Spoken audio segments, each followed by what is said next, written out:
Bonjour, ici Miguel Gagné de Grégoire Sport. Je vais vous faire la présentation de la petite motoneige pour enfants, le ZR 200, avec démarreur électrique 2021. Première des choses que vous devez savoir sur la motoneige, c'est que vous avez un interrupteur d'urgence ici et que vous attachez après l'enfant. Comme ça, s'il tombe, la motoneige s'arrête instantanément. Vous avez l'interrupteur d'urgence ici, la manette des gaz, la manette des freins et vous avez le frein à main ici. Frein à main, utilisez-le seulement que pour le transport, car si l'enfant, mettons, le met dessus et oublie de l'enlever et essaie de démarrer, partir avec la motoneige, il va endommager la courroie. En bon français, on appelle ça spotter la courroie, donc la courroie va vibrer. Ensuite de ça, ici, on a, au niveau des boutons, on a les poignées chauffantes, on a les lumières. Ensuite de ça, on a, c'est électrique, démarrage sur la clé, et on a une crank pour le partir si jamais la batterie était à terre, à plat. Les clés, on voit qu'on peut partir, et le choke. Ça, c'est qu'est-ce qu'on a comme composante. Réservoir d'essence.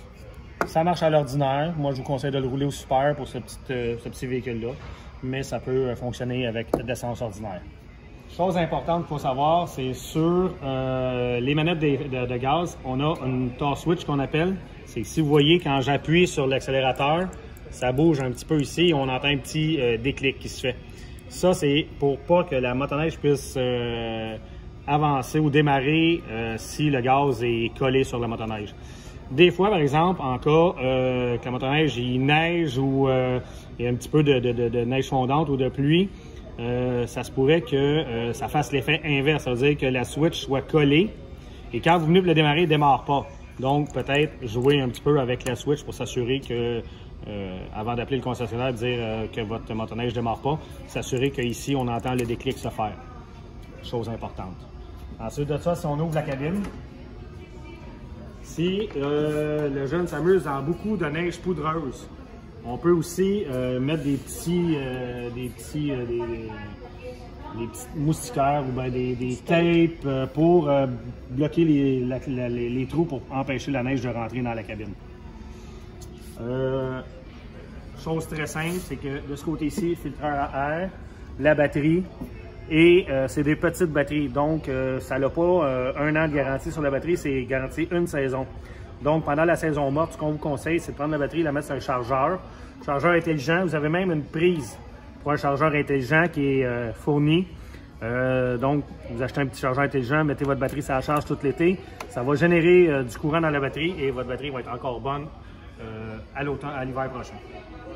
Au niveau du moteur, on a la bougie qui est ici. Juste ici, on a la bougie qui est là. Et on a aussi le gauge pour vérifier l'huile du moteur.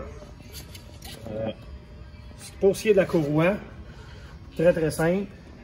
On a un garde ici et c'est une courroie de motoneige comme une motoneige standard.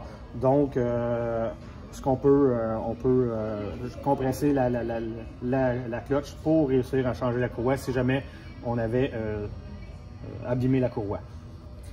Au niveau des suspensions, à l'avant, suspension ajustable jusqu'à 5 positions. Donc, sorties d'usine en général sont tout le temps au milieu. On peut les amollir ou les durcir selon ce qu'on veut, selon le poids de l'enfant ou de l'utilisateur. Ce qu'il faut surveiller aussi au niveau de la motoneige, c'est surtout en condition qu'il n'y aurait pas beaucoup de neige puis que l'enfant utilise sur la chaussée plus rugueuse, genre l'asphalte ou la roche, quoi que ce soit, c'est les lisses au niveau des skis à l'avant. Donc, si je le soulève un peu, on va voir qu'on a une rod pour la direction. Donc, c'est sûr que si le jeune dit « Papa ou maman, ma motoneige ne tourne plus », c'est la première chose à vérifier. Ensuite, au niveau de la suspension arrière, ce qu'il faut savoir, c'est que la même chose, on a un amortisseur qui est ajustable au niveau arrière, dans la chenille. On peut ajuster. Et ce qu'il faut surveiller ici, une fois de temps en temps, c'est les glissières ici. Il y a une ligne d'usure dessus, donc on peut surveiller quand ça vient user plus que la ligne d'usure. Pensez à l'échanger. Surtout vous référer à votre concessionnaire pour faire la maintenance de votre petite motoneige. Au niveau de la chenille, on peut ajuster la chenille en desserrant l'écrou central et en ajustant avec les vis d'ajustement à chaque côté.